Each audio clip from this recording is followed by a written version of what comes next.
Before you start searching online for a Toronto condo, stop. You're likely walking into a financial trap that could take you a decade to escape.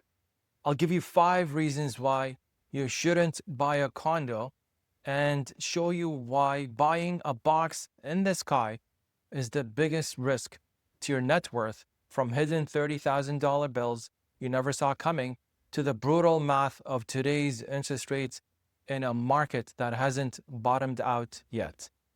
By the end of this video, you will know exactly why the entry-level dream has turned into a nightmare for thousands, and what you should be doing with your money instead. The first reason is the unsold inventory of pre-construction condos.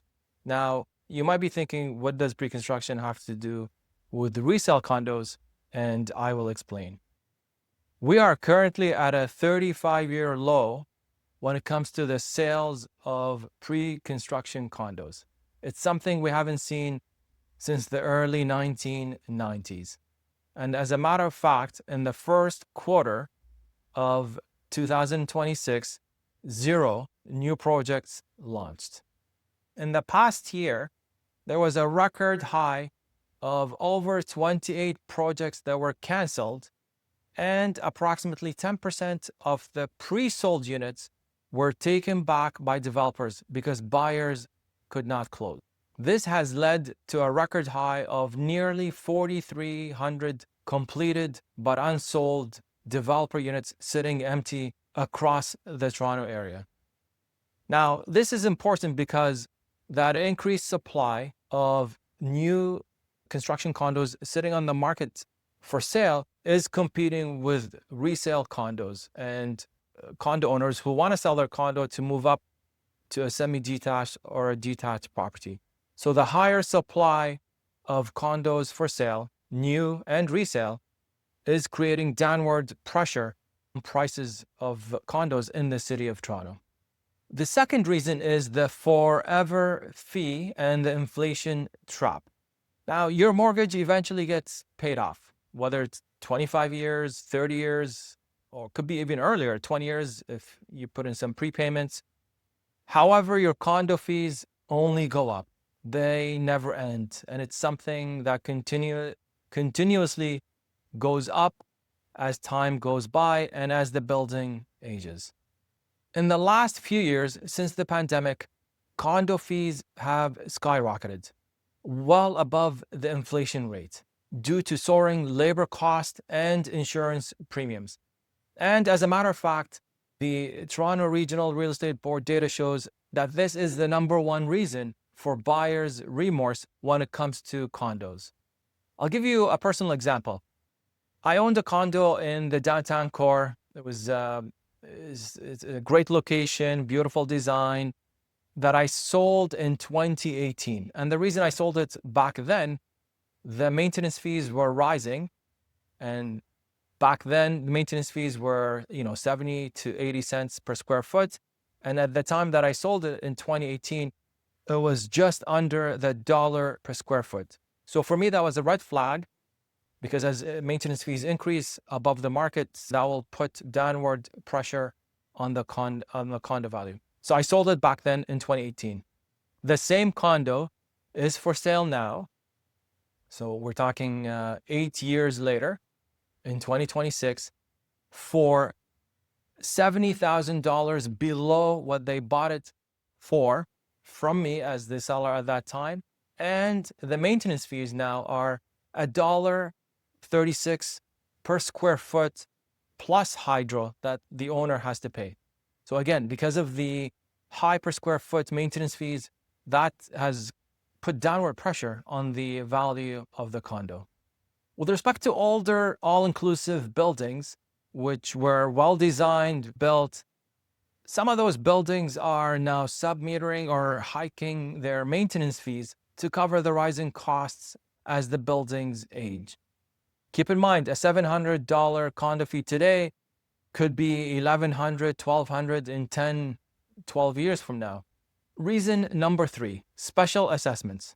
The surprise $30,000, $40,000 bill.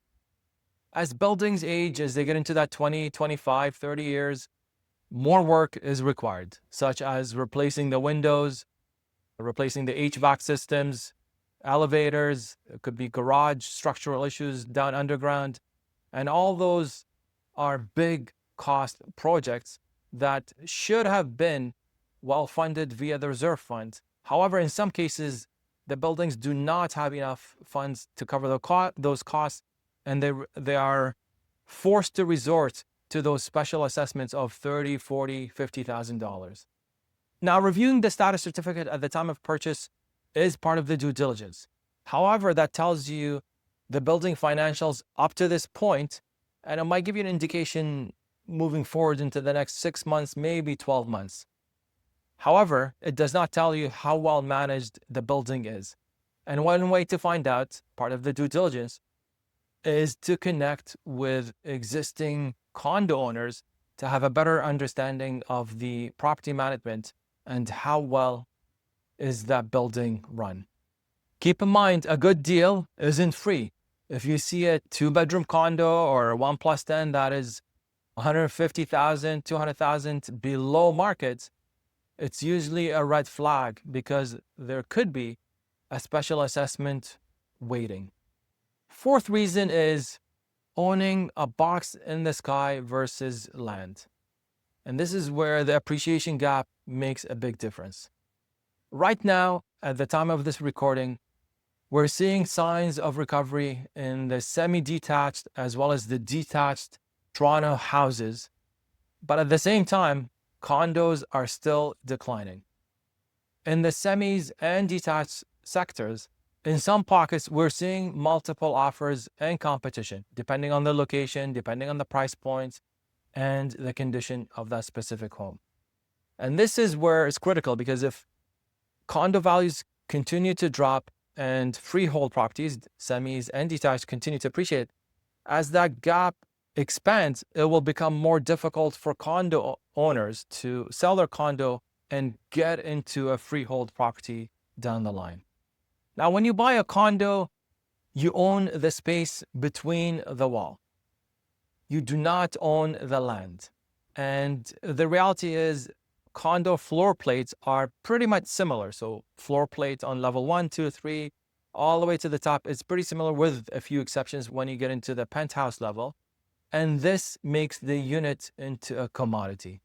And if there are another 5 or 10 or 15 similar units for sale, then your condo becomes a commodity, and a commodity can only compete on price. Now, let's take a look at the appreciation difference for condos, and I'll explain this chart that you see on the screen right now. I'm showing two areas there, C1 and C8. Both are downtown Toronto. So C1 is Yonge to Dufferin, Bloor to the lake, and then C8 is Yonge, DVP, Bloor down to the lake, so east and west of Yonge for the downtown core condos. And if you take a look at the chart, the benchmark price for those condos is the same as it was back in the spring of 2018. So if you look at the blue line, which is C8, the east of Yonge, it was just under 501 in February of 2018, and now we're looking at 501 in March of 2026. So pretty much flat line over 8 years, it's the same value. And it's a similar thing for C1, where it was 576 in March of 2018, and now we're looking at 578. So 8 years later, had you bought that condo, the value would be the same. The mortgage would be lower, so you'd have more equity. However, you would have paid property taxes, maintenance fees, and some repairs. But that is not a good way of building equity, because now the gap is bigger to get into a semi-detached and a detached. And one can argue the condo owner is in a negative equity position, because if you take the cost of buying the condo in 2018 with the double land transfer tax and the legal fees, and now you have realtor fees, mortgage penalties, as well as legal fees. When you take all those costs into account, that condo owner is, or could be, in a negative equity position, because all those fees take away from whatever equity was built through the mortgage principal paydown, which makes it only more difficult for the condo seller to move into a freehold property in the city. So the longer you stay in that condo, the wider the gap gets every year to get into a semi-detached or a detached property in the city of Toronto. Reason number 5, the purpose-built rental supply. And you might be thinking, what do purpose-built rentals have to do with you as a condo owner? And this is where I'll explain why this is important. As developers have canceled developing and selling individual condo units over the past couple of years and shifting into purpose-built rentals, because there's a larger pool of rental units from the developers as well as the private investors who own individual units across the core, rents have come down. So if you put yourself in a tenant perspective, the cost of renting a unit has become much more affordable relative to buying. In order for that tenant to become a buyer of the condo, a couple things need to happen. One, the mortgage interest rates need to significantly drop. And keep in mind, 4%, 4.5%, up to 5%, historically speaking, is normal fixed mortgage rates when you look at it over a long term. What we experienced during 2020 all the way to the first few months of 2022 was abnormal, and it caused the unsustainable appreciation of properties. So in order for that tenant to become a condo owner, the condo value has to significantly drop to make it more affordable, which again puts downward pricing pressure on the condos in the city. So having more purpose-built rentals is negatively, or I should say, could negatively impact the value of resale condos in the city because it pulls away potential pool of buyers for those units. Buying a condo in Toronto requires a level of due diligence we haven't seen in about 30 years. The days of buying anything and it will go up in value are long gone. Check out this video for the 7 things you should not be telling your real estate agent if you're looking to buy a home in Toronto. If you want to see specific data for your neighborhood, reach out via the link in the description below.